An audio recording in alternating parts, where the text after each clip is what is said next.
Morning arrived without ceremony, the kind that came pale in cold light, spreading slowly across the New Mexico territory as if unsure it was welcome there.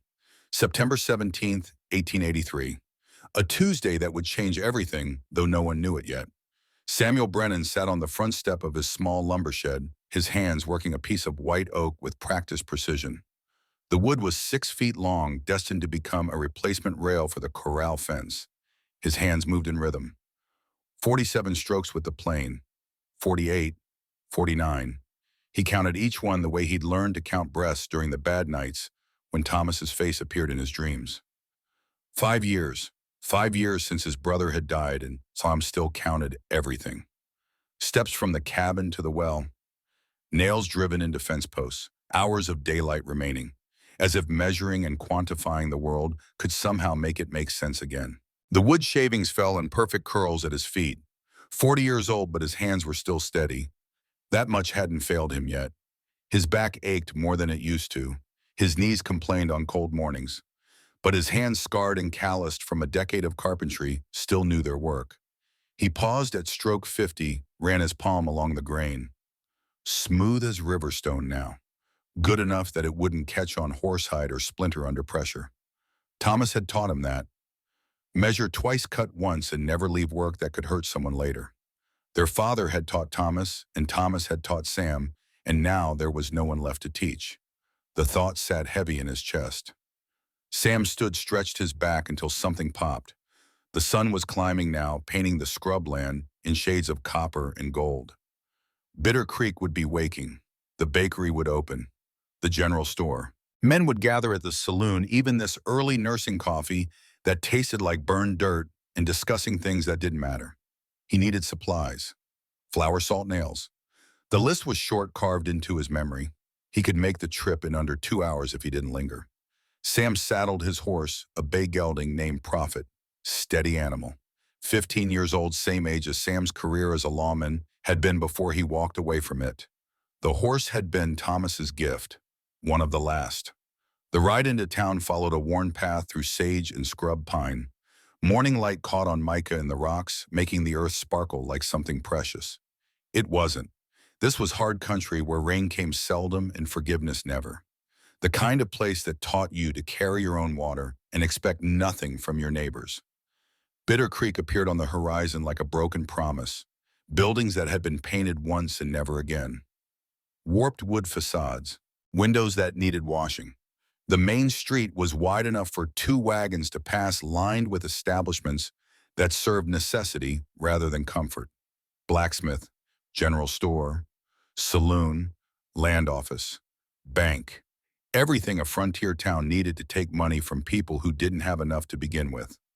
Sam tied Prophet at the far end of the street, away from the noise and the questions that came with crowds. He checked the knot twice.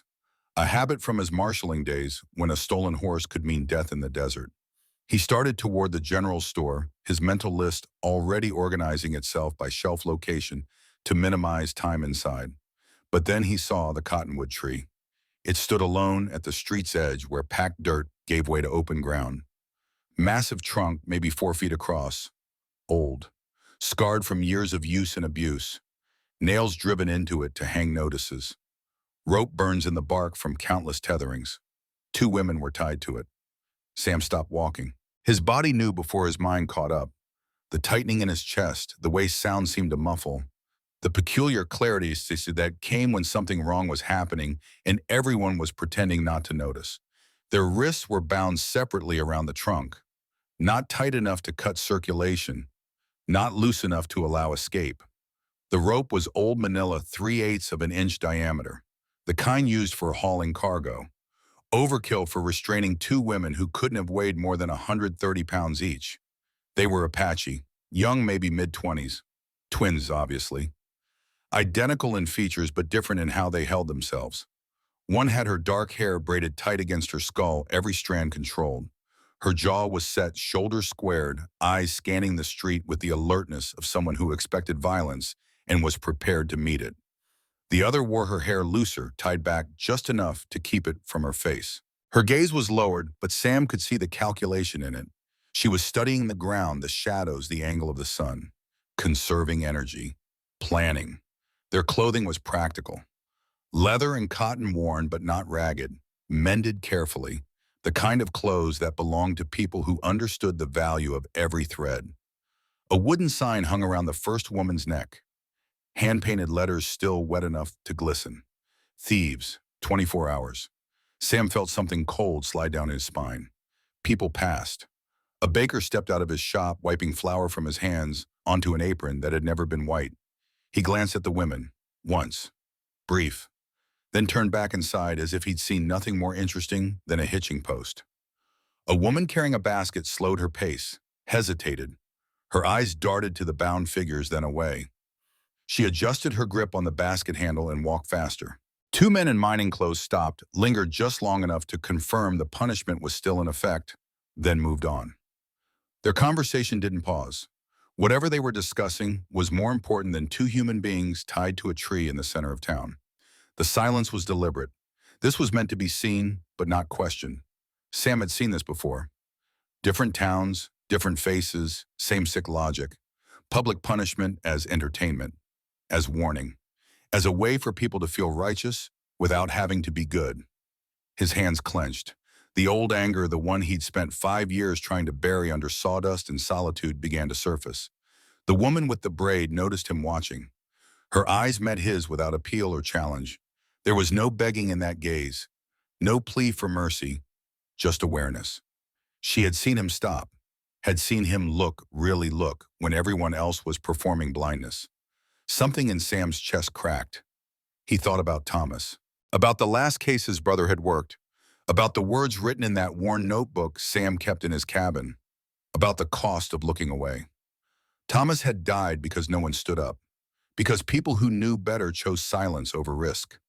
Sam had chosen silence too, had walked away from his badge, his duty, his brother's memory, had told himself it was survival, self-preservation, the smart choice. 5 years of smart choices, and what did he have? A cabin he rarely entered, a trade he practiced alone, a life so small it barely disturbed the dirt beneath his boots. The woman with the braid was still watching him, waiting, not for rescue, just waiting to see what kind of man he was. Sam Brennan made his choice. He walked toward the cottonwood tree. His boots struck hard earth, each step deliberate. A few heads turned. Curiosity flickered in eyes that had been carefully averted moments before. Sam reached the tree. Up close, he could see the rope burns on the women's wrists. Recent. The skin was red but not bleeding. They'd been bound for hours, probably since dark. Cold night, no coats. Their lips had a faint blue tinge. Early hypothermia. He pulled his knife from his belt. A case-folding knife, 3.5-inch blade carbon steel. He kept it sharp enough to shave with. Had to. Dull tools were dangerous tools. The woman with the braid flinched slightly when the blade appeared. A small movement quickly controlled. Her sister's eyes widened, but she didn't pull away. Sam cut the first rope cleanly. The fibers parted with a sound like a sigh. He moved to the second wrist and did the same. Then to the other woman. 4 cuts, maybe 15 seconds total. The ropes fell to the ground. Neither woman spoke. They flexed their hands, slowly working, feeling back into fingers that had gone numb. Their eyes stayed alert, bodies ready. This wasn't over, and they knew it. Sam folded his knife and returned it to his belt. He walked to the bakery without looking back. Inside, the heat from the ovens was suffocating after the cool morning air. The baker, a heavy man named Wendell, who Sam had bought from maybe a dozen times, stared at him with something between confusion and alarm. Sam placed 75 cents on the counter. 3/4 of a silver dollar, a day's wage for skilled labor. He pointed at a loaf of bread, fresh, still warm. Wendell didn't move. "You know what you just did out there? Cut 2 ropes. Sam's voice was level, quiet. The tone he'd used as a marshal when he needed men to understand he meant exactly what he said. "Those women are thieves. Sheriff said so. They were supposed to stand there until sundown tomorrow."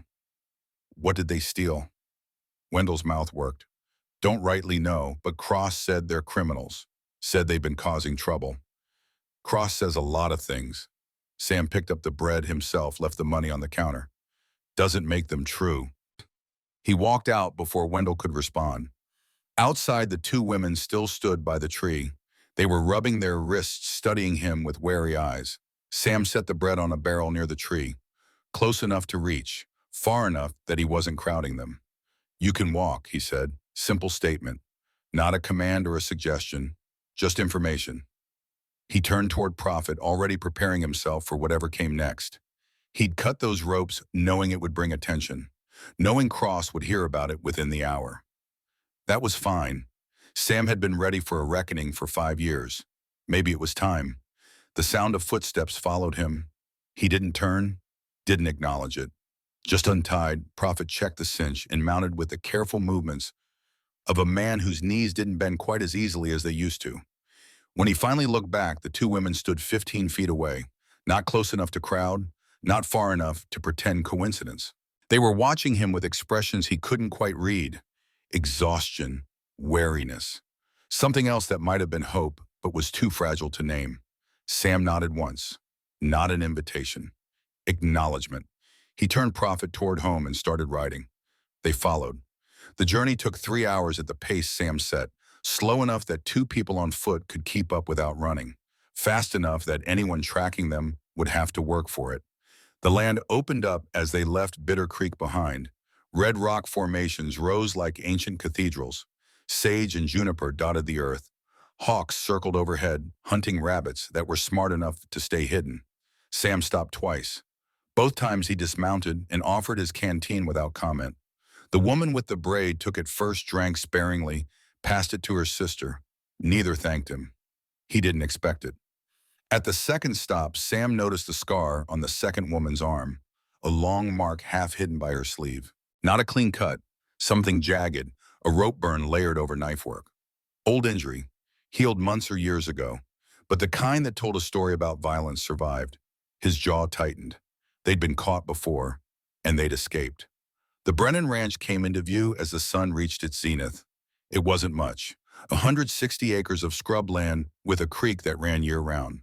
The cabin was small, maybe 20 feet by 16. Single room with a loft for sleeping, barn barely big enough for 4 horses and some hay. Corral that needed constant mending, vegetable garden that produced more hope than food. But it was his, bought with money earned honestly, built with hands that knew how to measure and cut and join. No one could take it from him unless he let them. Sam dismounted near the fence. The two women stopped at the gate, standing close together but not touching. Waiting. "Water at the well," Sam said, gesturing. "House has more bread. You need rest, there's a room. Door locks from inside." He led Prophet to the barn, giving them space to decide. Inside the barn, he unsaddled the horse-checked hooves for stones, measured out grain. Routine tasks that steadied his nerves. He was aware of every sound from outside. The creak of the well pump, footsteps on gravel, the soft murmur of voices speaking in a language he didn't understand. When he emerged, they were standing near the well, still wary, still ready to run, but they hadn't run yet. Sam walked to the cabin, left the door open behind him, an invitation that didn't require words. He started a fire in the stove, pulled out flour, salt, dried venison, made biscuits the way Thomas had taught him. 3 ingredients, minimal fuss, maximum nourishment. While they baked, he sliced venison, thin, added it to a pot with water and root vegetables from the garden. Simple stew, nothing fancy, but hot and filling. The women appeared in the doorway as the food was nearly ready. Sam gestured to the table. 3 place settings.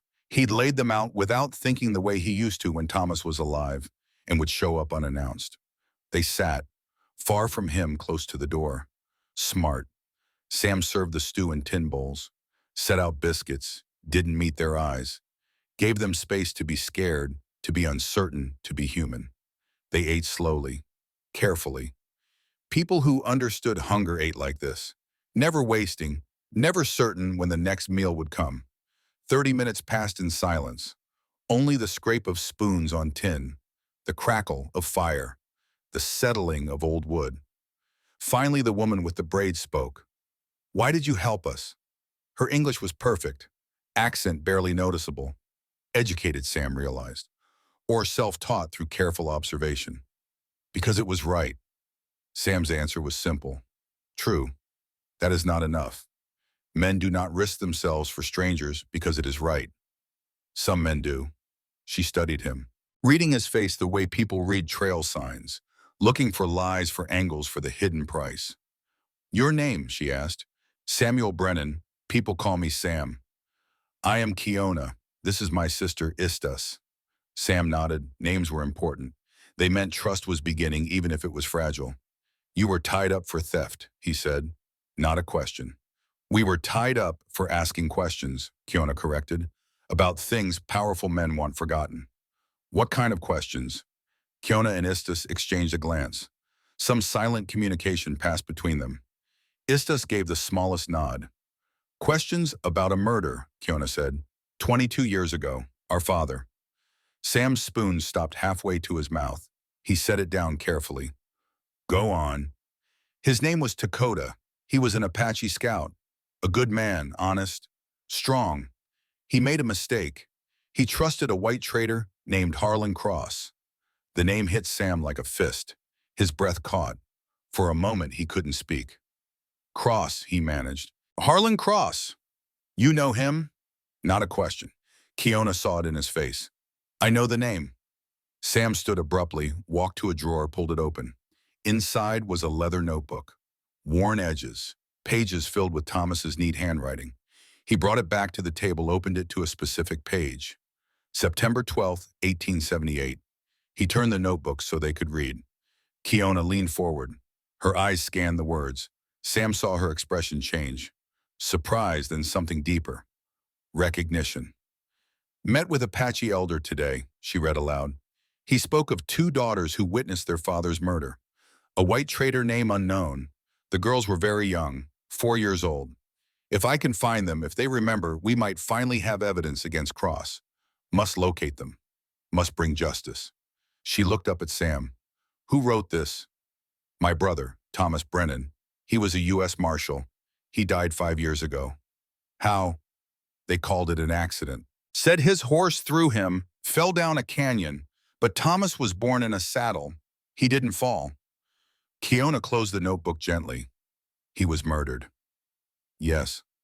By Cross. Yes. Istas spoke for the first time since entering the house. Her voice was softer than her sister's, but no less steady. Your brother was looking for us.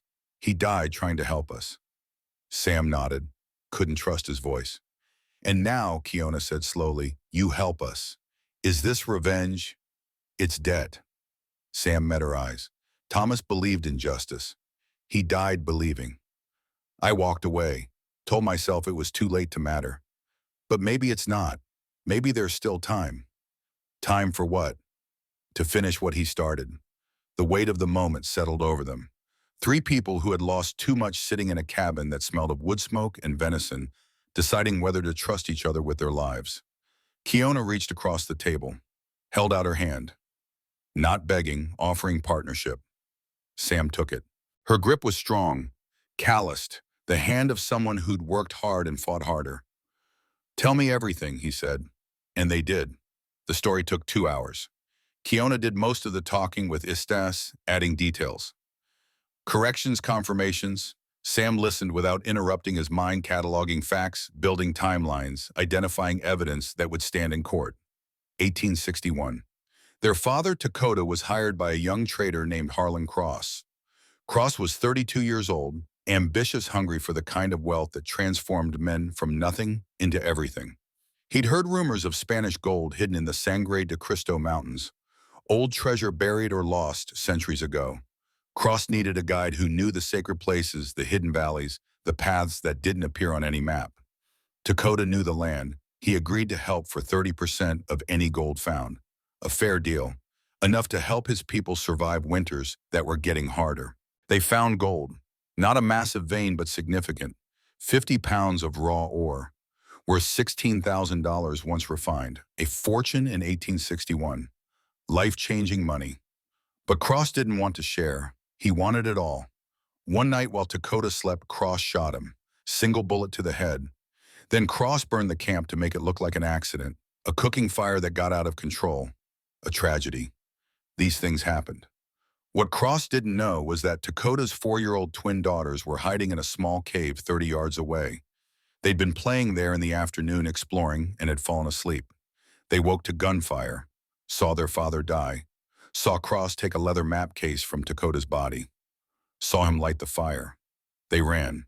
Two small children alone in the wilderness running through the night until they found their mother's sister 2 days later. They tried to tell people. But who believes a 4-year-old, especially an Apache 4-year-old, in a territory that barely considered natives human? The incident was recorded as accidental death, closed, forgotten, except by two girls who spent the next 22 years learning English, learning law, learning how to navigate a system that was designed to exclude them. They grew up, they researched, they discovered that their father had held legal title to 10,000 acres granted by Spanish Crown 2 generations earlier, valid under treaty law. Cross hadn't just stolen gold, he'd stolen their inheritance, built his empire on their land. 6 months ago, they started asking questions in Santa Fe, visiting land offices, requesting old records, making people nervous. That's when the wanted posters appeared. Suddenly they were criminals, thieves, dangerous, a $500 reward for information leading to their capture. They'd been running ever since, hiding, surviving, until 3 days ago when they came to Bitter Creek searching for evidence in Cross's office and got caught. The documents, Sam said when they finished. The legal papers. Where are they? Still at the sacred site, Kiona answered. Hidden with our father's remains. We know where, but it's 3 days' ride north, through country cross controls. And if we retrieve them, what do you mean?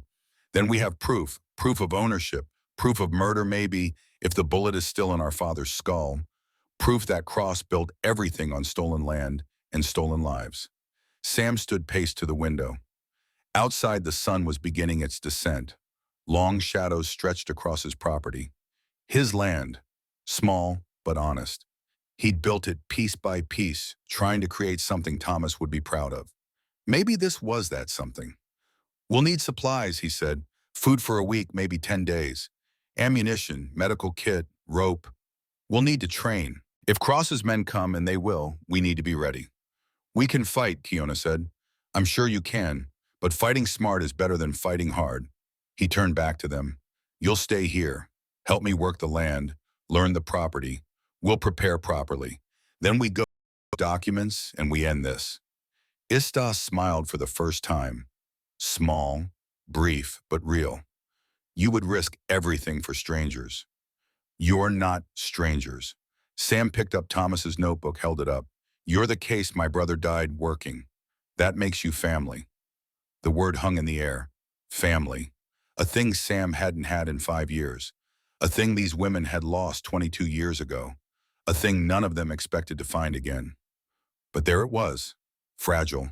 Tentative. Real. They slept that night in shifts. Sam took the first watch sitting on the porch with his rifle across his knees, listening to the desert breathe. Coyotes sang in the distance. An owl hunted silently overhead. The stars wheeled in their ancient patterns indifferent to human troubles.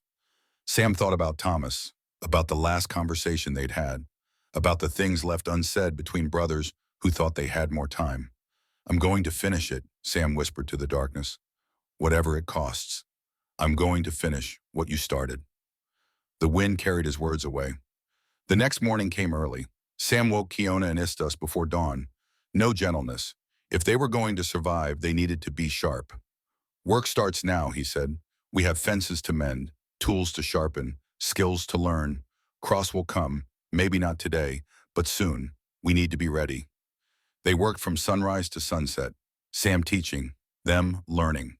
He showed Kiona how to measure and cut lumber precisely, how to read a carpenter's square, how to drive nails at the correct angles so they held under stress. She learned fast, her hands adapting to tools with surprising ease. Istas organized the cabin with methodical efficiency. Everything had a place. Everything was accessible. She cleaned tools that had rusted, repaired clothes that had torn, created systems that turned calm into order. On the third day, they heard a noise from the barn. Sam grabbed his rifle, moved silently. Kiona followed with a knife. Istas stayed back, watching their exit.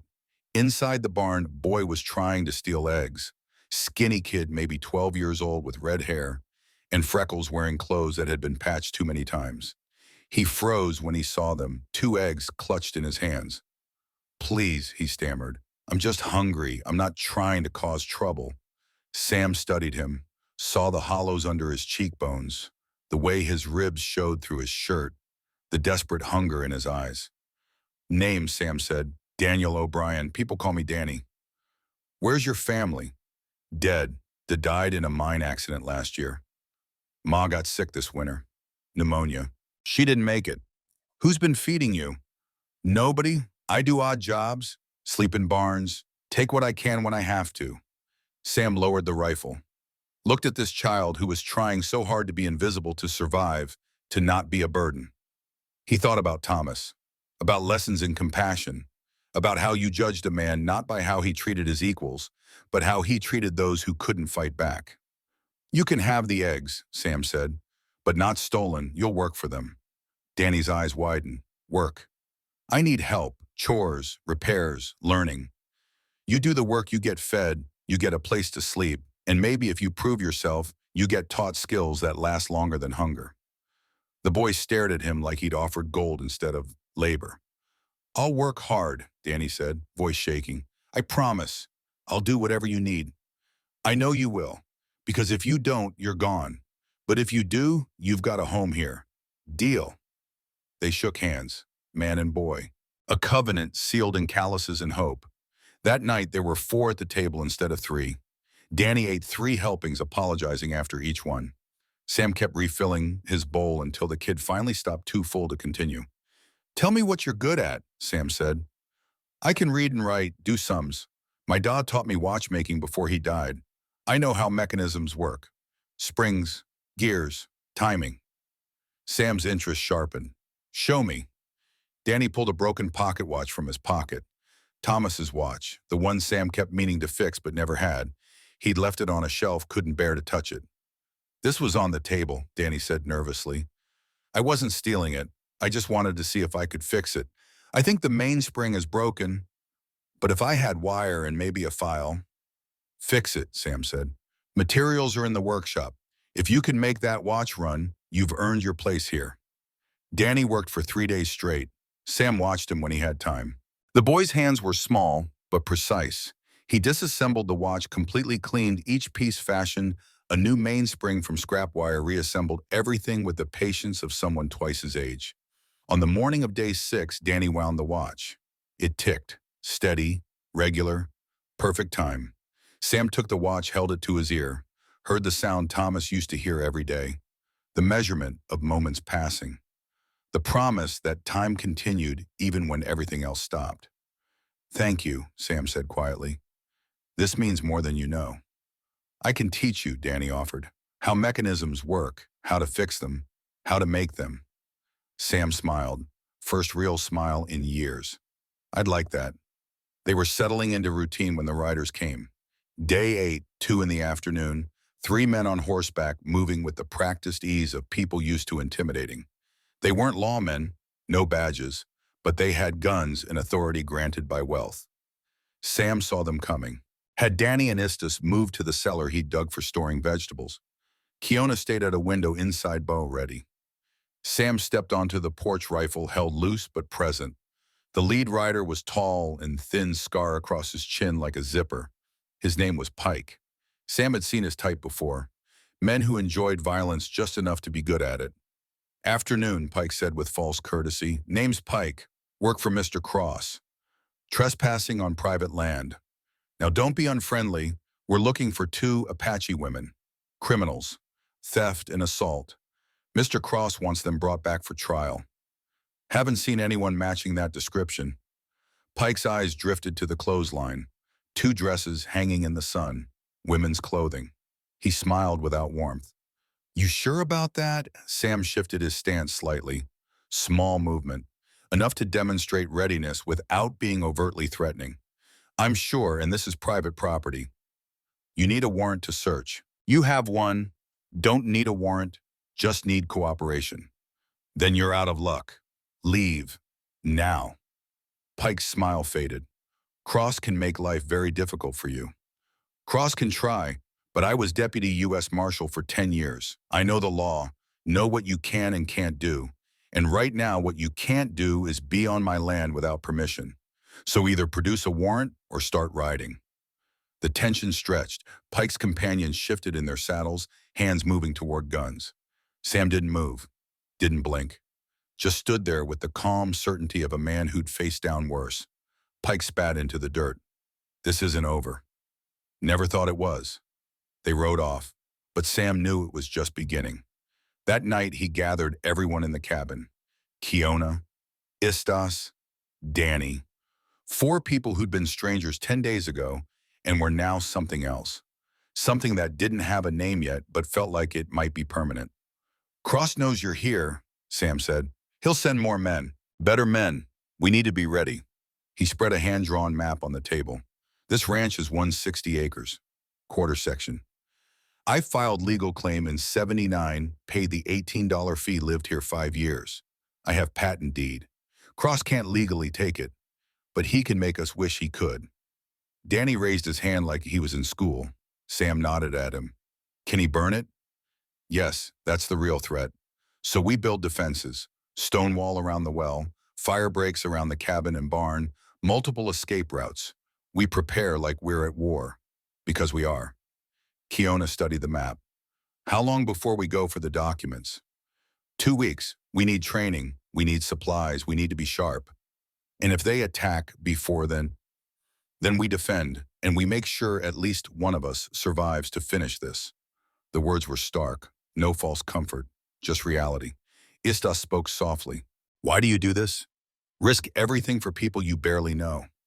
Sam looked at Thomas's watch on the table, ticking steadily, marking time that his brother would never see. Because someone has to, he said. Because if not me, then who?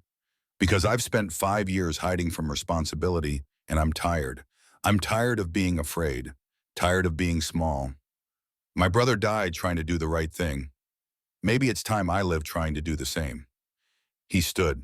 Tomorrow we start training. Real training, shooting, fighting, thinking. We're going to become something they don't expect. Not victims, not targets, a family that fights for itself. The word family echoed. No one corrected it. No one questioned it. It was simply true. They trained for 2 weeks. Sunup to sundown, Sam taught Danny to shoot. Started with the basics. Breath control, sight picture, trigger squeeze. The boy had talent, steady hands from watchmaking, patience from poverty. Within days, he could hit targets at 25 feet. Sam taught Kiona advanced carpentry. She already knew the basics. He showed her the details that separated adequate work from excellence. How to read wood grain to predict strength. How to join pieces so they'd hold for decades. How to build things that outlasted the builder. Istas learned medical care. Sam had books from his martial days. She read them obsessively, then practiced on small injuries. Danny scraped knuckles, Kiona's cut finger, learning to clean wounds, apply pressure, recognize infection. They worked. They trained. They became competent, then proficient, then deadly. On day 13, Danny presented Sam with a gift. 3 alarm systems fashioned from old mousetraps and bells. Simple mechanisms that would ring if someone cut the fence wire. If they come at night, Danny explained, we'll hear them. Sam tested them. They worked perfectly. He pulled Danny into a rough hug. You're a brilliant kid. You know that. Danny's face flushed with pride. That night, Kiona found Sam outside watching stars. She stood beside him in comfortable silence. Thank you, she said finally. For what? For seeing us as human. Not many do. Their blindness is their loss. What happens after if we get the documents, if we win? Sam thought about it. I guess we live, build something that lasts. Together, the question hung in the air, loaded with implications neither of them was quite ready to speak aloud. If you want, Sam said carefully. I want. Kiona's voice was steady, certain. I want to stop running, want to have a home, want to trust someone enough to sleep without one eye open. You trust me, she turned to face him. In the starlight, her face was all shadows and angles, beautiful in a way that had nothing to do with softness. I trust you, she said, with my life, with my sister's life, with whatever comes next. Sam felt something shift in his chest. Not attraction exactly, though. That was there. Something deeper. Partnership. The recognition that some people fit together not because they're the same, but because they complement each other's sharp edges. Then we'll build something, he said, after, together. They stood there until the cold drove them inside. Tomorrow would bring challenges, dangers, possibly death. But tonight they had each other, and sometimes that was enough. 3:45 in the morning. Darkness absolute except for stars scattered like broken glass across the sky. The air had that peculiar stillness that came just before dawn when the world held its breath between night and day. The bell rang, not loud. Danny had designed it that way. A soft chime just enough to wake someone listening for it. Sam's eyes opened immediately, the old martial reflex kicking in before his conscious mind fully engaged. He was on his feet in seconds, rifle in hand, Colt revolver holstered at his hip. Kiona emerged from her room at the same moment. She'd learned to sleep light. 22 years of being hunted would do that. Her bow was already strung quiver on her back. They moved to the window without speaking, their coordination born from 2 weeks of constant proximity. The ranch spread before them in shades of gray and black. Fence lines barely visible. Barn, a darker shadow against dark sky. And there on the northern ridge, two shapes. Men on horseback, not moving closer, just watching. How long? Kiona whispered. Sam's eyes tracked the ridge, reading the landscape the way some men read books. Danny's bell rings when fence wire is cut or moved. They tripped it maybe 5 minutes ago. Been sitting there since studying us. They know about the alarm. Now they do. Istis appeared behind them, Danny close at her heels. The boy's face was pale but determined, holding the rifle Sam had given him with white-knuckled intensity. Should I shoot? Danny asked, voice barely audible. No, Sam kept his eyes on the ridge. They're not attacking. They're gathering intelligence, learning our patterns, how we respond to threats, how long it takes us to wake up, whether we panic or stay controlled. So what do? Nothing. Let them think we don't know they're there. Danny, your alarm worked perfectly, but don't ring it again unless you absolutely have to. Element of surprise is more valuable than early warning if they think we're unaware. They stood silent for 20 minutes. The two riders remained motionless, then finally turned and disappeared over the ridge. Sam didn't relax until they had been gone for 10 minutes. They'll be back, he said. Maybe tonight, maybe tomorrow, but soon and with more men. He turned to face the others. In the pre-dawn gloom, their faces were serious, older than their years. A 12-year-old who'd lost everything. Two 26-year-old women who'd spent their lives running. And Sam, 40 years old and finally ready to stop running himself. And council meeting, Sam said. Now, we need a plan. They gathered around the kitchen table as the first gray light began seeping through the windows. Sam spread his hand-drawn map across the scarred wood. He'd updated it over the past 2 weeks, adding details, marking sight lines, identifying vulnerabilities. We have 3 problems. Sam began, his voice taking on the tone of a military officer briefing troops. Physical security, legal standing, and supply lines. We solve all 3 or we fail. He pointed to the map's perimeter. This ranch is 160 acres. That's a quarter section under the Homestead Act of 1862. I filed legal claim in '79, paid the $18 filing fee, lived here continuously for 5 years. Last year, I received my patent deed from the federal government. That means I own this land outright. Cross cannot legally take it from me. But he can burn it, Danny said quietly. Exactly, which brings us to physical security. Sam traced the fence line with his finger. Current perimeter is simple barbed wire. 3-strand steel posts every 12 feet. It stops cattle. It doesn't stop men. We need a secondary barrier inside the fence. Stone wall 3 feet high. Won't stop bullets, but it'll stop horses from charging straight through. Kiona leaned forward, studying the map. How long to build? With 5 people working 10 hours a day, 2 weeks for 200 feet protecting the cabin and barn. We have plenty of stone from the creek bed. It's just labor and time. Time we may not have, Istis observed. I know, but defense without escape is a trap. We also need covered positions, clear sight lines, and multiple exits. The well is exposed. We build a well house, 4-inch thick, timber-angled roof to deflect rifle fire. Someone can defend water access while others retreat if needed. Danny was taking notes, his neat handwriting filling a small notebook. Sam noticed and felt a surge of pride. The boy was smart, adaptable, exactly the kind of person who survived when others didn't. Legal standing, Sam continued, that's where Istas comes in. Istas straightened, slightly clearly surprised to be directly addressed. You've been reading, Sam said. It wasn't a question. He'd noticed her with his old law books, studying by lamplight, long after everyone else slept. Tell them what you've learned. Istas took a breath, organizing her thoughts. The Treaty of Guadalupe Hidalgo, signed February 2nd, 1848, ended the Mexican-American War.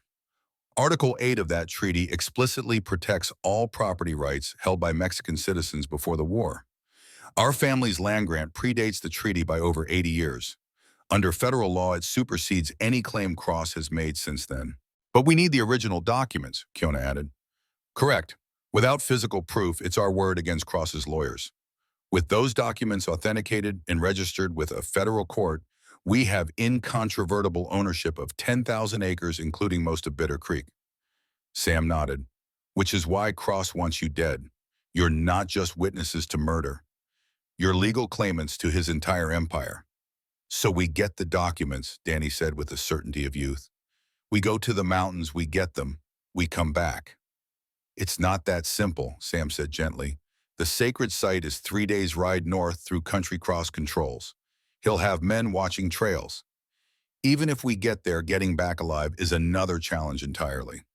So what do? Sam looked at each of them in turn. We prepare for the worst. But first we solve problem 3, supplies. He pulled out a sheet of paper covered in calculations. A trip to the mountains and back, including time to search, means 3 weeks minimum. 5 people, 3 weeks, that's 420 meals. Figure half pound of food per meal per person, that's 210 pounds of provisions, plus ammunition, medical supplies, rope tools. Cost, Kiona asked. Roughly $30 for everything we can't hunt or forage.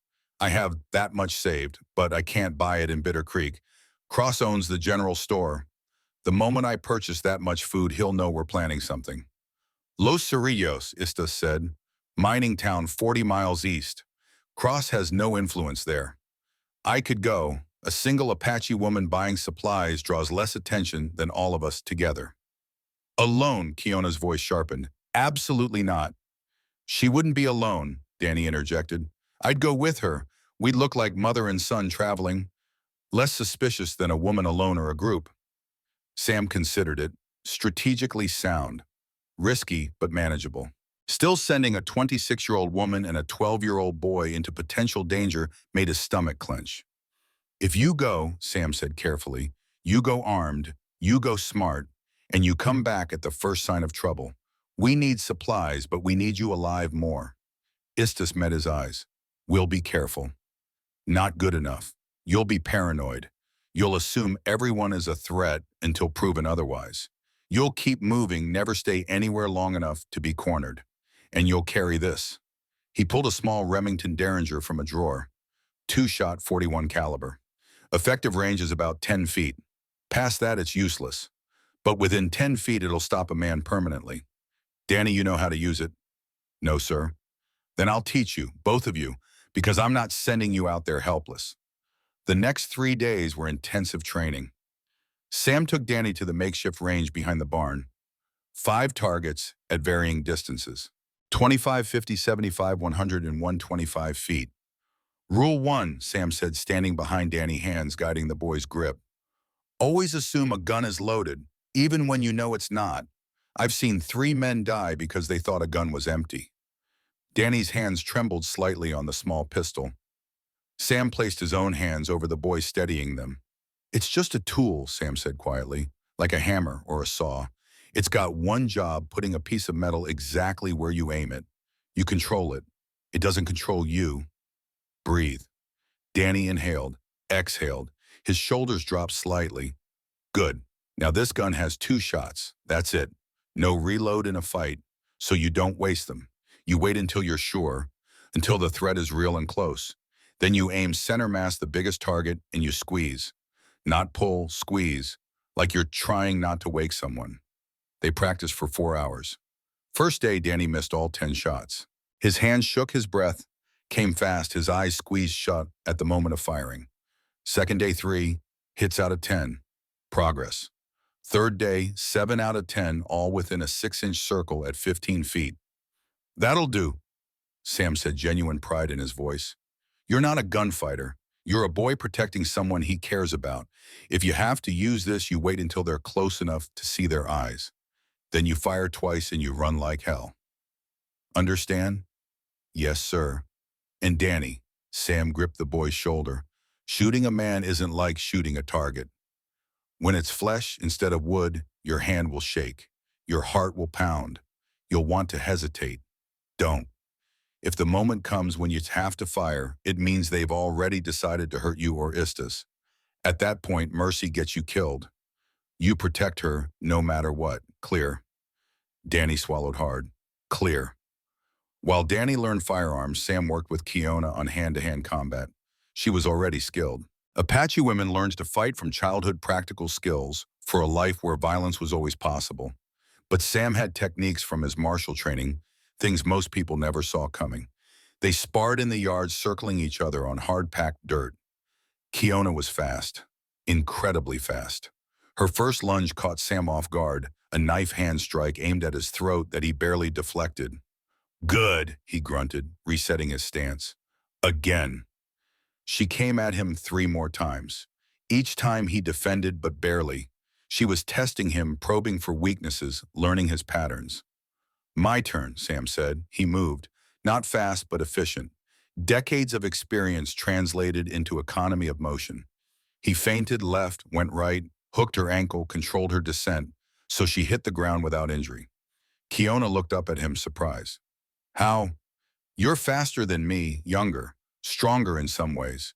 But I've been doing this for 20 years. I know what people do before they do it. Watch. He helped her up, positioned them back in starting stance. When you lunge, your right shoulder drops slightly. Tells me you're committing to that side. Your weight shifts to your front foot. Tells me you can't retreat easily. Your eyes focus on your target. Tells me you're not aware of your surroundings. He demonstrated in slow motion. Keep your shoulders level. Weight distributed. Eyes tracking everything, not just me. Make me guess which way you're going until the last possible second. They worked for 3 hours. By the end, Kiona was landing hits. Not many, but enough. More importantly, she was learning to read Sam's movements, anticipate his strategies, use his strength against him. There was a moment, both of them grappling, faces inches apart, breathing hard when something shifted. Not attraction, though that was present. Something deeper. Trust. The knowledge that they could rely on each other when it mattered most. You're a good teacher, Kiona said softly. You're a better student. Sam released her, step back. Professional distance restored, but something had changed between them. A line crossed that couldn't be uncrossed. On the morning of day 15, Istas and Danny prepared to leave. They had a small wagon pulled by 2 horses, empty, except for supplies for the journey itself. $30 in mixed silver coins hidden in Danny's boot. The Derringer in Istas's coat. A story prepared about visiting family in Los Lunas. Sam checked the wagon harness 3 times. Checked the horse's hooves. Checked the wheels for cracks. Anything to delay the moment when he'd have to watch them ride away. Sam, Istas said gently, we'll be fine. I know. He didn't know. Couldn't know. But saying it helped. Danny climbed onto the wagon seat, looking both terrified and determined. Sam walked over, placed a hand on the boy's knee. Remember what I taught you, Sam said. Don't shoot unless I have to, if I have to shoot twice and run. Good, and protect Istas, no matter what. Good man, Sam stepped back to Istas, he said. 3 days there, 1 day shopping, 3 days back. 7 days total. If you're not back in 10, I'm coming after you. We'll be back in 7, Istas promised. They rolled out. Sam and Kiona stood watching until the wagon disappeared beyond the eastern ridge. The ranch felt suddenly empty. Vulnerable. Just the 2 of them against whatever came next. They'll be okay, Kiona said. They have to be. Sam turned back toward the cabin. Come on, we've got work to do. They worked in silence for most of the day, building the stone wall, mixing mortar from creek clay and sand, hauling rocks that weighed 40, 50, 60 pounds each.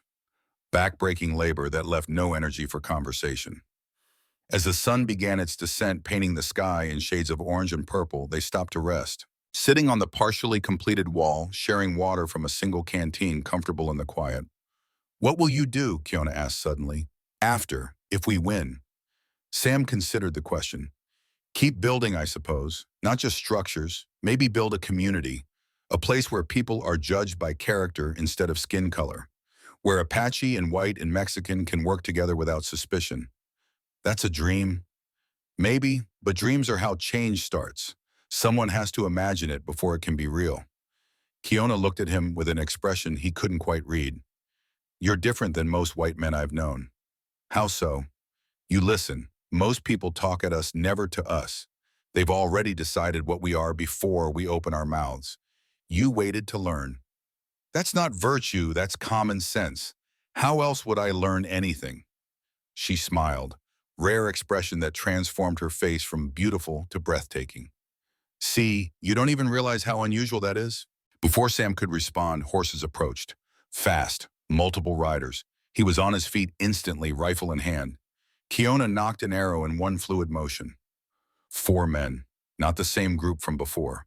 These rode with military precision, faces hard, eyes calculating. They reined up just outside the property line, a calculated insult. Close enough to threaten, far enough to claim innocence. The leader was older, maybe 50, with gray beard and cold eyes that had seen too much and felt too little. He raised one hand in a gesture that might have been greeting or warning. "Brennan," he called out. "Name's Cooper. We're not here for trouble. Just want to talk." "Then talk from there. Don't need you closer." "Fair enough." Cooper dismounted his men staying on horseback. "We've been hired to bring in 2 Apache women, criminals. Theft, assault, probably murder. Mr. Cross is offering $500 for information. 1,000 if they're brought in alive." "Haven't seen anyone fitting that description." Cooper smiled without warmth. "Now that's interesting, because my swears he saw 2 women's dresses hanging on your line when he rode by yesterday." Sam kept his expression neutral. "I do laundry. Is that illegal now?" "Course not, but harboring fugitives is. Federal crime, Brennan. 15 years in Yuma Territorial Prison. That's a long time for a man your age." "Show me the warrant." "Don't have one yet, but we will." "Then we have nothing to discuss. You're on my property without permission. Leave." Cooper's smile faded. "You're making a mistake. Cross has resources you can't imagine. Money, lawyers, politicians. He'll crush you and everyone around you." "Maybe, but today's not that day. Today you're just trespassers. So either produce legal authority or start riding." The standoff lasted 30 seconds that felt like 30 minutes. Finally, Cooper remounted. But before leaving, he called back, "Your brother Thomas was stubborn too. Look where it got him." Sam's finger tightened on the trigger. Every instinct screamed to fire, to end this threat before it grew larger. But that was what they wanted. An excuse, a justification. He forced himself to breathe, to relax, to not take the bait.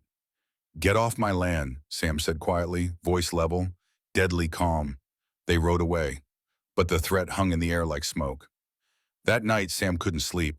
He sat on the porch, rifle across his knees, watching shadows that might or might not be threats. Kiona joined him after an hour, wrapping a blanket around her shoulders against the chill. "You should rest," Sam said. "So should you. Can't keep thinking about Danny and Istis out there, about what Cooper said, about how this ends." "How does it end?" "2 ways.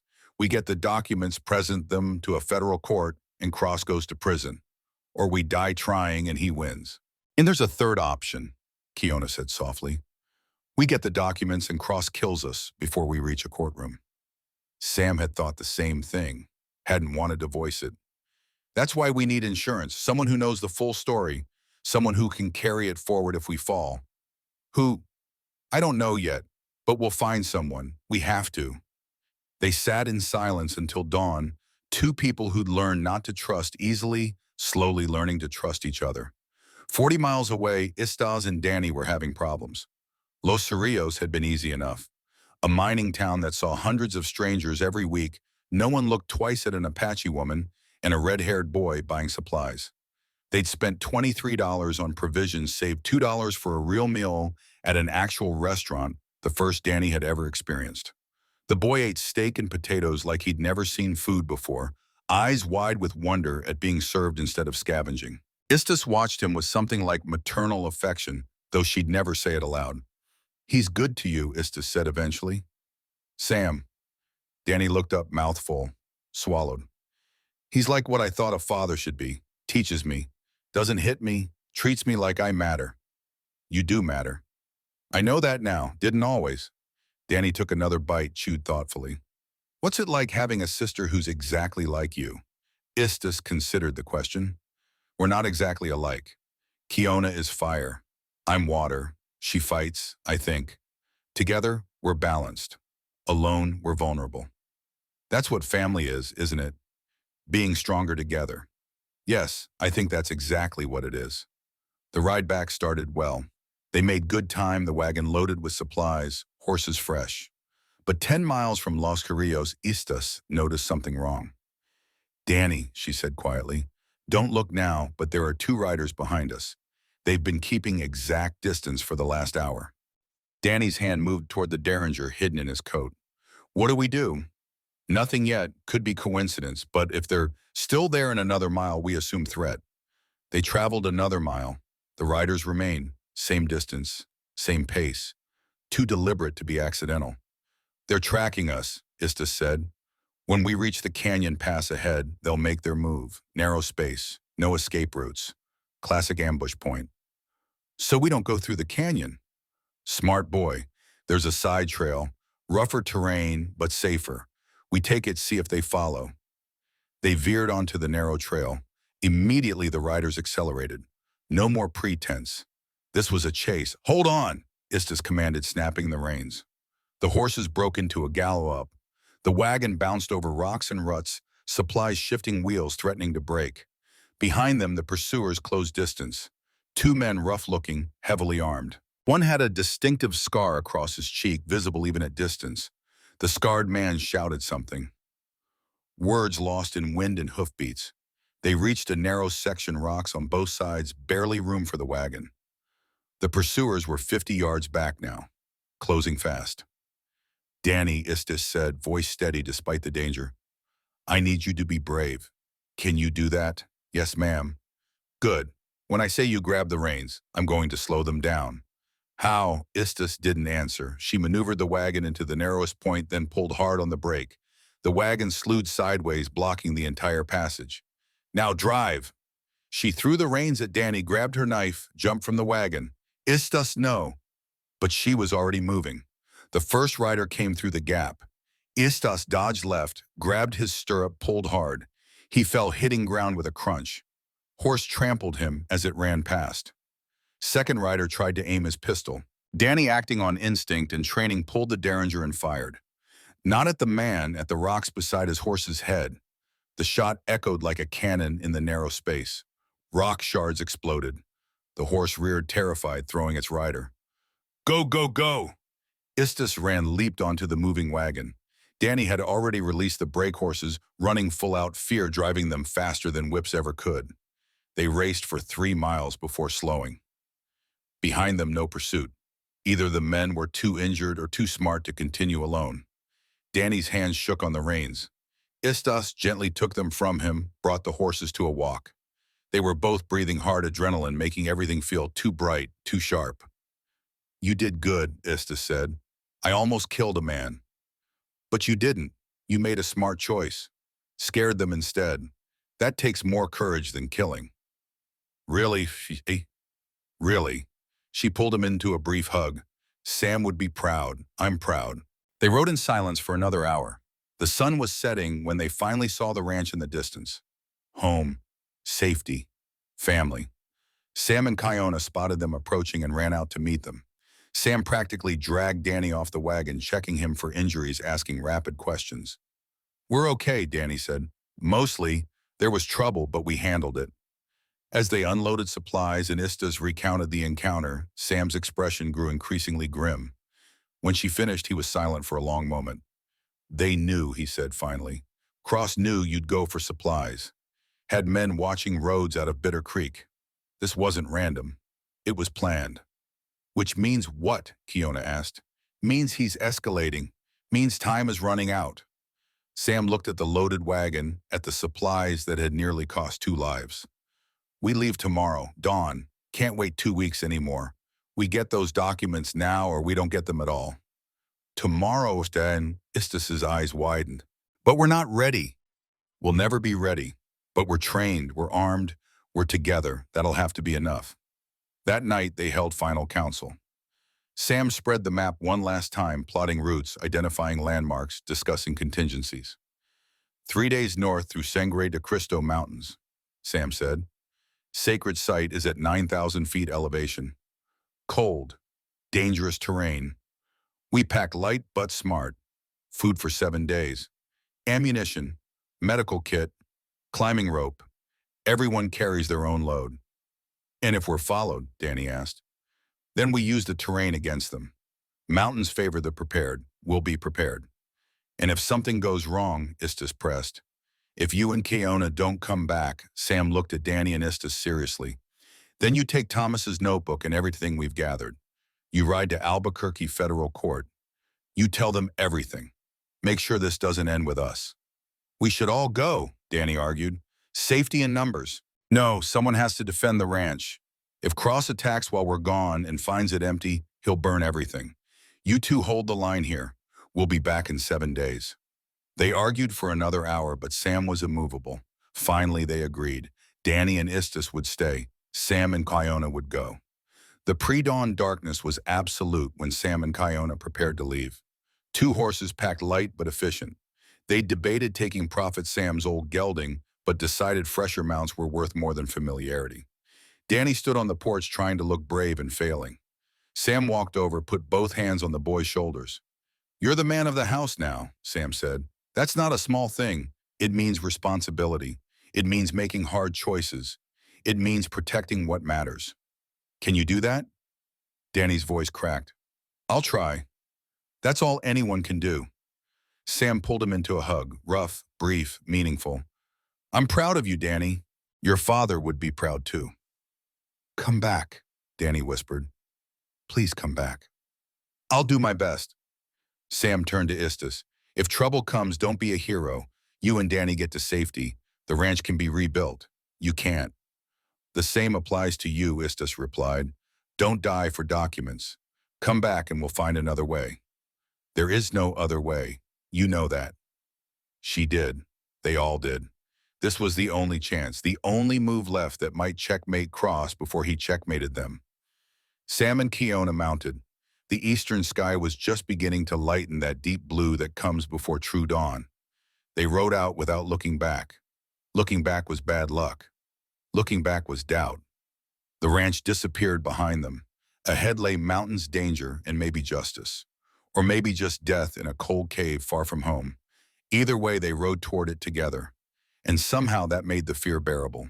The first day's ride took them through country Sam had never seen. The land rose gradually scrubland, giving way to pine forest red earth, turning to rocky soil studded with granite outcroppings. The air grew thinner, colder, carrying the scent of snow from peaks still invisible in the distance. Kiona rode ahead, navigating by childhood memory and instinct. 22 years since she'd been here, but her body remembered. The way certain rocks caught morning light, the shape of a distant ridge, the sound water made flowing over specific stones in the creek they followed. They stopped at midday to rest the horses and eat. Dried venison and hardtack washed down with water so cold it made Sam's teeth ache. He studied Kiona as she ate, noting the tension in her shoulders, the way her eyes constantly scanned their surroundings. What is it? He asked. We're being followed. Sam's hand moved toward his rifle. How long? Since we left the ranch, maybe before. I wasn't sure at first, but there's someone back there, staying just out of sight. Skilled tracker, knows how to use terrain. One person. I think so. Horse moves light, single rider, not trying to catch us, just observing. Sam considered this. One tracker meant either scout for a larger force or someone with different intentions. Could be Cross's man, could be someone else. Either way, we need to know. Kiona stood, brushed crumbs from her pants. Tonight we set a trap. Find out who's following and why. They rode for another 6 hours, Kiona deliberately choosing an easy trail to follow. As dusk approached, they made camp in a small clearing with good sight lines. Built a fire, made it look natural like two travelers settling for the night. Then they hid. Sam took position behind a fallen log 30 yards east. Kiona concealed herself in rocks to the west. They waited as darkness fell and the fire burned down to coals. Waited while the moon rose, painting everything in silver and shadow. Waited with the patience of people who'd learned that survival often meant doing nothing at all. 2 hours past midnight, the tracker appeared. An old man, maybe 70, moving through the forest with impossible silence for someone his age. Apache, clearly though, he wore a mix of traditional clothing and settler garb. His face was deeply lined, weathered by decades of sun and wind. But his eyes, when they caught moonlight, were sharp and alert. He approached the camp, cautiously studying the ground, reading the story written in boot prints and disturbed earth. Sam saw the moment the old man realized the camp was a decoy. The slight stiffening of his posture, the way his hand moved toward a knife at his belt. Sam stood rifle pointed but not aimed. "Don't move!" The old man froze, didn't raise his hands, didn't show fear, just stood there waiting. Kiona emerged from the rocks, bow drawn. She moved into better light and Sam saw her expression change. Shock, recognition, disbelief. "Uncle Naichi!" Her voice cracked. "We thought you were dead." The old man's weathered face split into a smile. "Many people thought so. I encourage the belief. Safer that way." Kiona lowered her bow, walked closer, studying him like he might be a ghost. "You disappeared after Father died. We looked for you. For years we looked. I know, I watched you look, watched you grow, watched you survive." Naichi's smile faded. "I was a coward, Kiona. The night your father died, I was there. Not close, but near enough to see. I saw Cross shoot Dakota. I could have stopped it, could have testified. But I ran, hid, let fear rule me. For 22 years, Kiona's voice was hard, for 22 years I carried shame, but I also carried purpose. I knew someday you would come for justice. I waited, prepared, gathered information Cross thought was buried." He looked at Sam. "You are Samuel Brennan, brother of Thomas the Marshal who almost caught Cross 5 years ago. You knew Thomas." "I spoke with him, told him about Kiona and Istus, told him where to find evidence. 3 days later, he was dead. I knew then that Cross had eyes everywhere, that anyone who helped would die. So I stayed hidden, watching, waiting for the right moment." Sam lowered his rifle. "And now is that moment. Now is all we have left. Cross is moving fast. He knows you're coming for the documents. He's hired professional killers, not Pike and his fools, real hunters, former military. They left Santa Fe 2 days ago, heading north." "How many?" Sam asked. "3 that I saw. Could be more. But 3 is enough if they're good." Kiona sat down heavily. "So we ride into an ambush. Unless we're smarter than they expect." Naichi joined her, moving with the careful deliberateness of age. "The sacred site has 2 main trail, wide and easy. They'll watch that. But there's a second way. Cliff path, narrow, dangerous. In darkness, it's nearly suicide." "Then we take it in daylight," Sam said. "No, daylight they'll see you from miles away. Darkness is your only chance. Difficult, yes. Maybe impossible. But certain death is worse than possible death." Sam and Kiona exchanged glances. They'd learned to communicate without words, reading intent in posture and expression. Sam saw acceptance in her eyes, not enthusiasm, just recognition that this was the only play left. "You'll guide us?" Sam asked Naichi. "I'll try. My eyes are not what they were, but I remember the path, and I've walked it recently, making sure it's still passable." "Why?" Kiona asked. "Why help now after all these years?" Naichi looked at his hands, gnarled and spotted with age. "Because I'm dying, sickness in my chest. Doctor in Santa Fe says maybe 6 months, maybe less, Mom. I cannot undo my cowardice, cannot bring back Dakota or Thomas Brennan. But I can help you finish what they started. That is something, small but something." The truth of it settled over them. This dying old man trying to redeem a lifetime of regret in whatever time remained. Sam understood that impulse, had lived it for 5 years. Then we go together, Sam said. 3 of us. Better odds than 2. They traveled another day and a half, climbing higher into the Sangre de Cristo range. The name meant blood of Christ, supposedly for the way sunset painted the peaks red. But as they ascended into cold, thin air, Sam thought it might also reference all the blood spilled in these mountains over centuries. Spanish conquistadors, Apache warriors, miners and trappers and settlers. The land remembered violence even if people chose to forget. The third day, they reached the cliff path Nietzsche had described. It was every bit as terrifying as promised. A narrow ledge, maybe 18 inches wide at best, carved into sheer rock face. 200-foot drop to jagged stones below. Wind howling through the gap, strong enough to push a man off balance. We wait for full dark, Nietzsche said. Less wind at night, and if you cannot see the drop, it's less frightening. Sam wasn't sure that logic held, but he didn't argue. They rested until 10 at night, then began. Sam went first, testing each footstep using a walking stick to probe ahead. Kiona followed, leading her horse by the reins. Nietzsche brought up the rear with Sam's mount. Progress was measured in feet, not miles. Each step deliberate, careful. Any mistake meant death swift and final. The darkness was absolute, the drop invisible but felt. Sam's heart hammered against his ribs. Sweat ran down his back despite the cold. Halfway across, his walking stick found nothing. He stopped, probed more carefully. The ledge had crumbled away, leaving a gap of maybe 4 feet. Gap, he called back softly. 4 feet, maybe a bit more. Can the horses jump it? Kiona's voice came from darkness behind him. In daylight, maybe. In this? Sam shook his head, realized no one could see it. I don't know. We cannot go back, Nietzsche said. Trail behind has also crumbled. I felt it give way as we passed. Forward is our only option. Sam understood then. This was it. The moment where courage or cowardice defined everything that followed. He could freeze, paralyzed by fear, and condemn them all. Or he could move. He uncoiled rope from his pack, tied one end around his waist. I'm going to jump. If I make it, I'll secure the rope. Use it to stabilize the horses as they jump. Sam, you can't see where you're landing, Kiona protested. I know, but staying here isn't an option. He tied the other end of the rope to a rock outcropping, tested it, held firm. If I fall, the rope should catch me. You can pull me up. Should isn't good enough. It's what we have. He stepped back as far as the narrow ledge allowed, maybe 3 feet, not enough for a proper running start. He'd have to jump from near standing position, trusting strength and aim more than momentum. Sam took 3 deep breaths, centered himself, thought about Thomas, about Danny waiting at the ranch, about Kiona, who'd survived impossible odds for 22 years and deserved to see justice done. He jumped.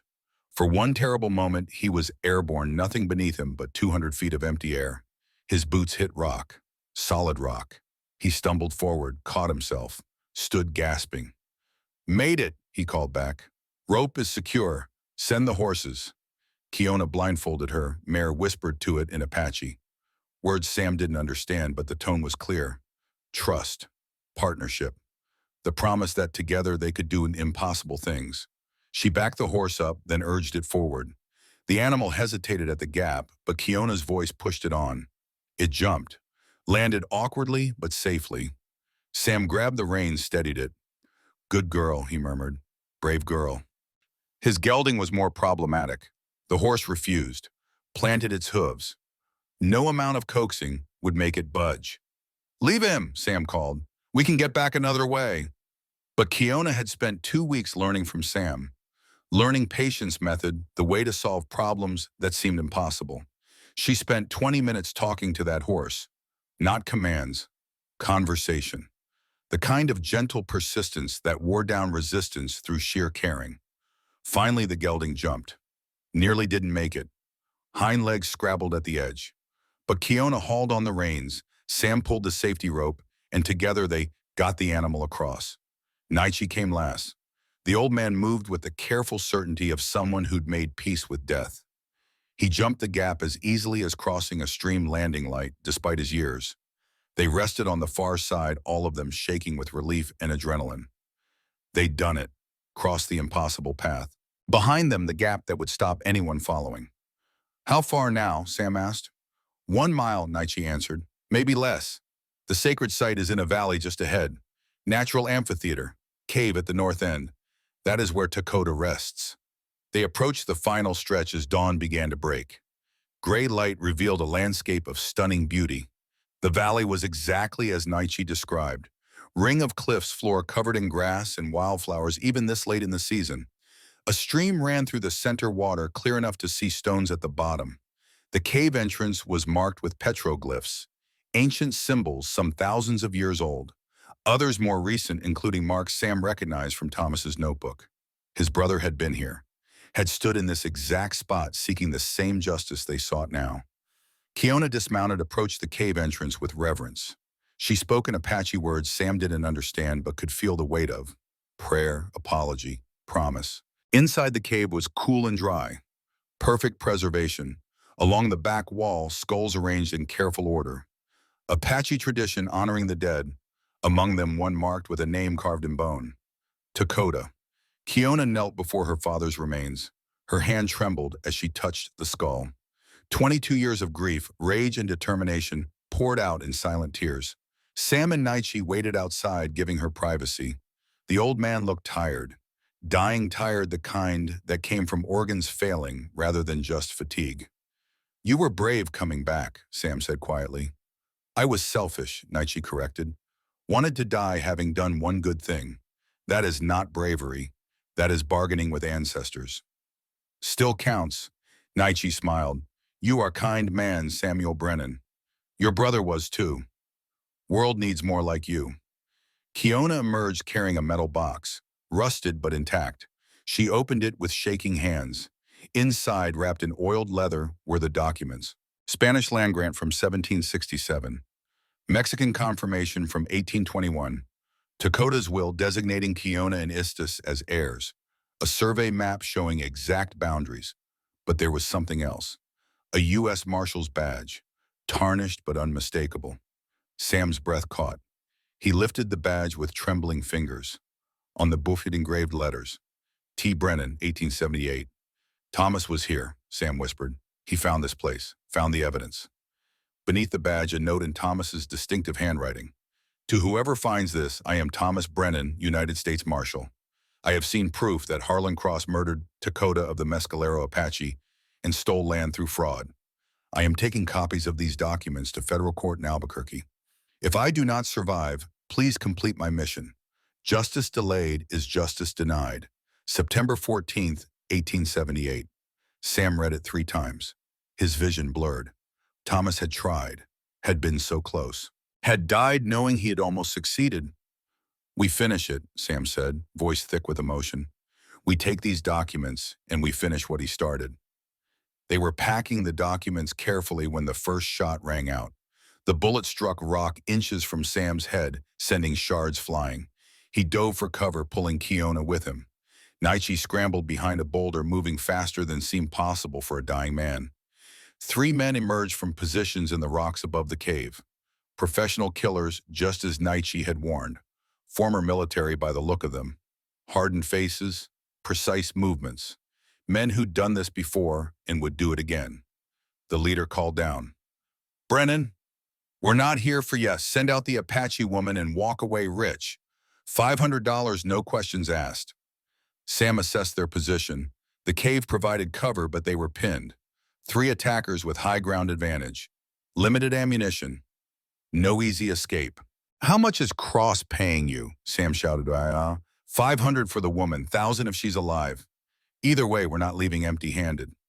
Neither are we. You're outnumbered and outgunned. Be smart. Sam looked at Kiona. Their eyes met. No words needed. They'd come too far, lost too much to surrender now. We hold them off, Sam said quietly, long enough to get the documents to safety. Naichi, can you ride?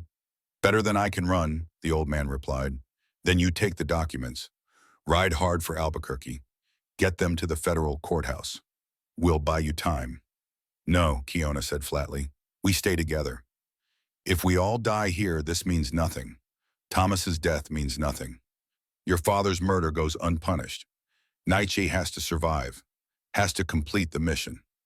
Kiona started to argue, then stopped. She understood. Hated it, but understood.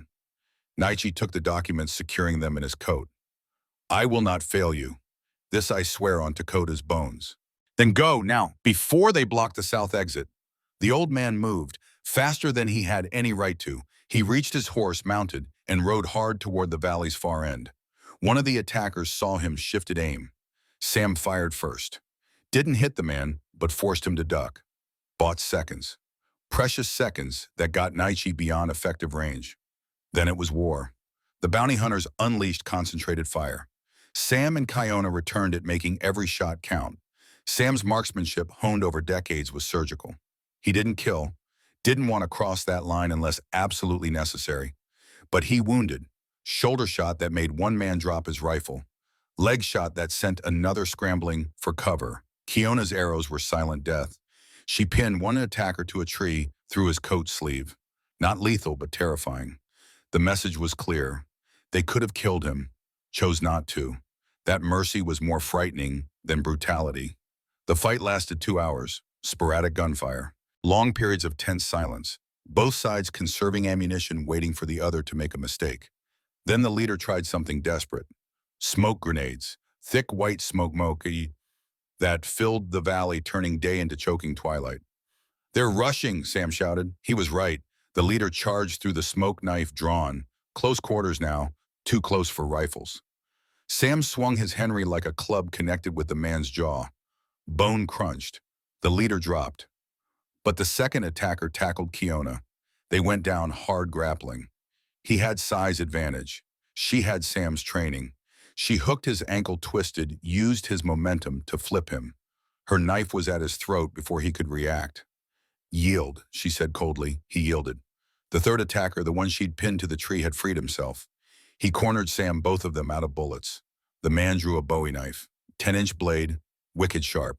You're dying for Indians who wouldn't piss on you if you were burning, the attacker spat. Sam had Thomas's badge in his pocket, could feel it through the fabric. A reminder of why he was here. I'm dying for justice, Sam replied. Something you wouldn't understand. They fought, brutal and ugly.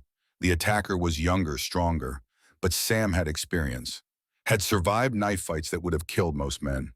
He waited patient for the opening that always came when anger clouded judgment. The man lunged, overcommitted. Sam stepped inside the attack, trapped the knife arm, delivered 3 rapid strikes to vulnerable points. Throat, solar plexus, knee. The attacker collapsed, gasping. Sam stood over him, chest heaving. Could finish this. One strike and it was done. But he thought about Danny's question, about what defined a man, not the violence he could do, the violence he chose not to. He stepped back, let the man live. The smoke cleared, 3 attackers down but alive. Sam and Kiona, bloody but standing. They tied the men up, took their weapons, their horses, their arrogance. Your evidence now, Sam told them. You'll testify Cross hired you, or you'll hang for attempted murder. Your choice, the leader, jaw swelling where Sam had hit him, actually smiled. You're giving us a choice after we tried to kill you. Redemption is always possible, Sam said. Even for people like you. Even for me. They rode hard, pushing the horses to their limit. Sam led the captured men on a rope line. Kiona rode scout, watching for more threats. 3 days back to the ranch. 3 days carrying evidence that could destroy Cross. On the second night, as they made camp, Sam noticed Kiona watching him with an expression he'd never seen before. What? He asked. You let them live, all 3. You could have killed them. Should have, probably. But you didn't. Killing them wouldn't change anything, except my soul. Most men wouldn't see it that way. I'm not most men, and I've seen what revenge does. Watched it eat my brother alive. I won't let it do the same to me.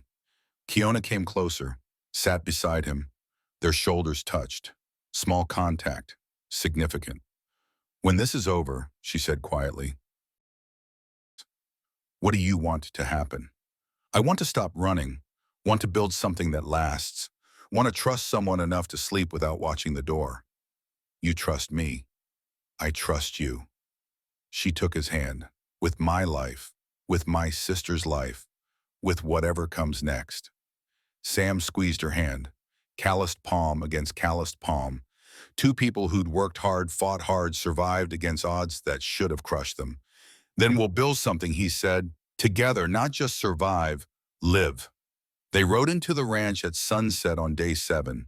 Danny and Istis ran out to meet them, relief and joy transforming their faces. Sam dismounted, found himself immediately tackled by a 12-year-old boy who'd grown to think of him as a father. "You came back," Danny said, voice muffled against Sam's chest. "You actually came back." "Told you I would." Sam hugged him tight. "Always keep my promises." Istas embraced Kiona, the sisters clinging to each other with the ferocity of people who'd almost lost everything. But the reunion was interrupted by approaching riders. A lot of them. Sam tensed, reached for his rifle, then recognized the lead horse, Sheriff Blackwell. But he wasn't alone. 3 men in federal marshal uniforms rode with him. Behind them, another group Sam didn't recognize. Blackwell dismounted, removed his hat. His face was haggard, older than Sam remembered. "Brennan," Blackwell said, "I need to talk, all of you." They gathered in the cabin, too many people for the small space, but no one wanted to be outside. Blackwell stood awkwardly, clearly struggling with something heavy. "5 years ago," he began, voice rough, "Thomas Brennan came to me, said he had evidence against Cross, asked for my help. I told Cross, told him everything." 3 days later, Thomas was dead. The silence that followed was absolute. "I didn't kill him," Blackwell continued, "but I'm responsible. Cross paid men. I gave them information. I might as well have pulled the trigger." He pulled papers from his coat. "I've been collecting evidence since then. Every bribe, every threat, every illegal action Cross ordered. It's all here, documented, notarized, my confession and his crimes." Sam stared at him. "Why not? Why help after 5 years?" "Because I'm tired of being afraid, tired of serving evil men. Your brother believed justice mattered more than safety. He was right. I was wrong." Blackwell turned to the federal marshals. "I'm here to arrest Harlan Cross for murder, fraud, and conspiracy, and I'm here to confess my own crimes." The senior marshal, a weathered man named Harrison, studied the documents carefully. "These are detailed, convincing. Combined with the land grants you retrieved, we have enough to bring Cross to trial." "He won't come quietly," Sam warned. "Then we'll bring him loud." Harrison stood. "Cross is at his estate in Santa Fe. We ride at dawn with a federal warrant." But Cross came to them first. The next day, a single rider approached the ranch, alone, unarmed, hands visible. It was Cross himself. Sam couldn't believe it. The man who'd orchestrated murders, built an empire on theft, who'd sent killers after them. Riding up like a neighbor coming for coffee, Cross dismounted slowly. He looked diminished, thinner than Sam expected. Older. His expensive suit hung loose as if he'd lost weight recently. His eyes, when they met Sam's, held something Kane didn't expect. Despair. "I didn't come to fight," Cross said. His voice was raspy, tired. "I came to confess." Everyone tensed. This had to be a trick, some final desperate play. But Cross raised his hands, showing he was genuinely unarmed. 22 years ago, I was a young man, 32 years old, ambitious, cruel. I thought the West was mine for the taking. Thought natives didn't deserve what they couldn't defend." He looked at Kiona. "I killed your father, shot him while he slept, burned his camp, took his map and his land, and built an empire on his grave." "Why confess now?" Kiona's voice was hard as stone. "Because I'm dying, cancer. Doctors give me 6 months, and I've lived 23 years in fear. Fear of discovery, fear of punishment, fear of dying and facing judgment with blood on my hands." Cross pulled documents from his coat. "This is my will. Everything I own, all property, all money, all assets. I'm transferring it to an Apache educational trust for children like you were, so they don't grow up in a world where men like me can steal everything and call it progress." He held the papers toward Kiona. She didn't take them. "You think money buys forgiveness?" she asked. "No, nothing buys that. But maybe it prevents future harm. Maybe some child gets an education instead of getting robbed. Maybe that means your father's death wasn't completely meaningless." Sam watched this broken man offering inadequate atonement and felt something he didn't expect. Not pity, not forgiveness, but recognition of shared humanity. Cross was a monster who'd done monstrous things, but he was also a dying man trying desperately to find meaning in a wasted life. Justice isn't just punishment, Sam said quietly. It's also prevention. If your wealth educates children, if it builds schools and libraries and opportunities, then maybe something good comes from all this evil. Kiona looked at Sam, at her sister, at the documents Cross held. Her decision would define what came next: revenge or redemption, hatred or hope. She took the papers. Cross collapsed to his knees weeping. Marshal Harrison arrested him gently, almost kindly. As they led him away, Cross stopped, turned back to Sam. "Your brother," Cross said. "Thomas. He was a better man than I'll ever be. Don't waste your life like I did. Build something good." Sam watched him go, felt no triumph, no satisfaction, just sadness at the waste of it all. The lives lost, the years stolen, the potential destroyed, but also hope, because justice had finally come. Slow, imperfect, but real. The trial took 3 months. Federal court in Albuquerque. Cross pled guilty to all charges, avoided execution by cooperation, testifying about other crimes, other victims. Sentenced to 15 years hard labor. He died in prison 18 months later. Cancer taking what the law couldn't. The land grants were authenticated, validated. Kiona and Istas were declared legal owners of 10,000 acres. They established a community council, Apache and settler members working together. Bitter Creek was renamed Esperanza. Hope. Sheriff Blackwell served 2 years for his crimes. When released, he became a different man. Honest, dedicated, still atoning. 6 months after the trial, Sam and Kiona were married. The ceremony took place on a hillside overlooking the ranch. Simple, honest, Apache traditions blended with frontier practicality. Kiona wore a traditional dress Istis made. Sam wore his father's vest, the only inheritance he'd kept. Danny officiated. The boy had studied law books, learned the proper words. But more than that, he understood what marriage meant. Partnership, commitment, choosing to build something together. "Do you, Samuel Brennan, promise to stand beside this woman?" Danny asked, voice steady despite his youth. "I do. Not to lead her or follow her, but to walk beside her, through good times and hard, until the land reclaims us both." "And do you, Kiona, accept this man as your partner?" "I do. I promise to build with him, to fight with him, to create something that outlasts us both." They exchanged rings, simple silver bands Sam had forged himself in the workshop Danny had helped him set up. The community celebrated with food and stories and songs, Apache and Irish, old traditions and new hopes, laughter that was earned, not forced. As the sun set, Sam and Kiona stood at the property line looking over the land they'd fought for, bled for, nearly died for. "You think Thomas would approve?" Kiona asked. Sam touched the badge in his pocket. He carried it every day now, a reminder. "I think he'd say I finally did something worth doing. Building a family, community. Danny's going to be a lawyer, already smarter than I'll ever be. He'll teach his children. They'll teach theirs. The chain doesn't break." Kiona leaned into him. That's what Father wanted, not revenge, continuation. They stood in comfortable silence as stars emerged. Two people who'd found each other in darkness and chosen to build toward light. 10 years passed. Sam was 50 now. Gray-haired, moving slower, but still strong, still building. The ranch had grown into something more. A small town, really. Workshops and homes and a school.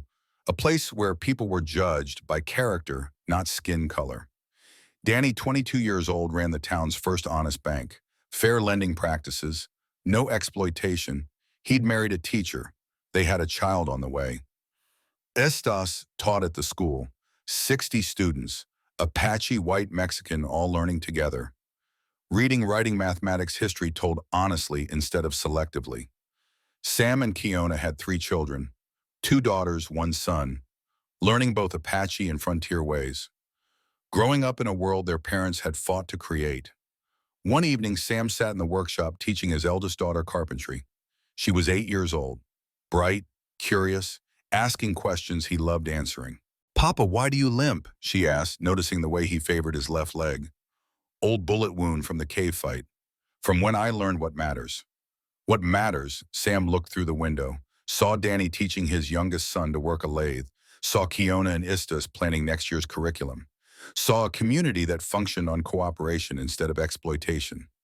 People, he said, family, not blood family necessarily, chosen family, people you stand with even when it's hard. That's what matters. Someday you'll have to choose. Easy path or right path. I hope you choose right. His daughter hugged him. I'll choose like you, Papa. Sam held her thinking about all the choices that had led here. Thomas's choice to investigate Cross, his own choice to cut those ropes, Danny's choice to trust instead of run, Kiona's choice to hope instead of hate. Small choices, made by ordinary people, building towards something extraordinary. That night after his daughter was asleep, Sam sat on the porch with the watch Danny had repaired years ago. It still kept perfect AM, still marked moments passing, but now those moments felt precious instead of painful. Kiona joined him as she often did. They'd been married 10 years, but the comfortable silence between them never grew old. Thinking about Thomas, she asked. Always, but differently now, not with guilt, with gratitude. He started something we finished. That matters. It does. They sat together as the desert night breathed around them. Somewhere coyotes sang, somewhere an owl hunted, life continuing in its ancient patterns indifferent to human struggles. But Sam wasn't indifferent. He'd spent 10 years building something that would outlast him. A community, a family, a legacy measured not in land or money, but in people who knew how to build, to teach, to choose, right over easy. Thomas, wherever you are, he thought we did it. We made something good from all that pain. We turned blood into hope. The watch ticked steadily in his hand. Time passing, but no longer wasted. Behind him through the window, lamplight glowed warm. His family, his home, his life's work. Sam Brennan had finally stopped running, had finally stopped hiding, had finally become the man his brother always believed he could be. And in a West built on violence and theft, that quiet transformation was the most revolutionary act of all.